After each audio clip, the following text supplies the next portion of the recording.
Today I will show you that how to draw a portrait without using grid method।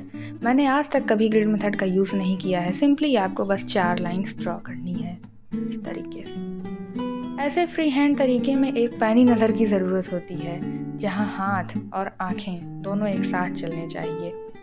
यहाँ पे हमें देखना ये होता है कि अलग अलग पार्ट्स का एक दूसरे के कंपैरिजन में रेशियो क्या है। सबसे पहला स्टेप होता है step number 1, imagine the whole portrait on your paper.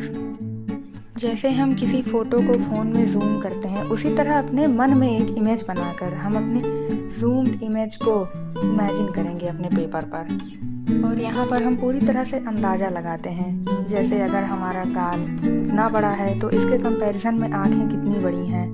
और इस पर कई बार ट्रायल एंड एरर काम करता है। कई बार हमें इरेज़र का भी यूज़ करना पड़ सकता है। एक्चुअली मेरी एक फ्रेंड का बर्थडे था, तो मैंने सोचा कि उसका चलें एक पोर्ट्रेट बनाएं।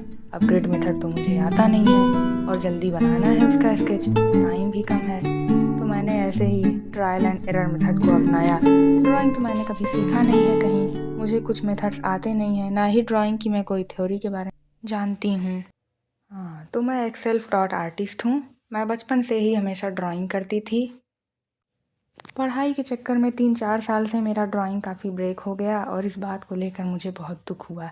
तो मैंने रियलाइज़ किया कि चलो एक यूट्यूब चैनल ही खोल लेते हैं। इसी बहाने मुझे जब रेगुलर कंटेंट बनाना होगा तो मुझे ज़बरदस्ती ड्राइंग करना ही पड़ेगा।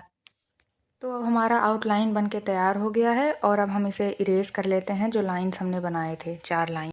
अगर आप हमारे चैनल पर नए हैं तो प्लीज़ सब्सक्राइब कर लीजिएगा, ताकि आपको ऐसे ही कंटेंट अब हमेशा मिलते रहें।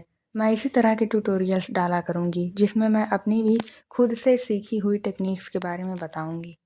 हाँ, तो अब मेरी फ्रेंड का ये पोर्ट्रेट का आउटलाइन तो बनकर तैयार हो गया है। एंड ये रहा पार्ट 1। इसके अगले पार्ट में हम इसका सीखेंगे शेडिंग, स्केचिंग।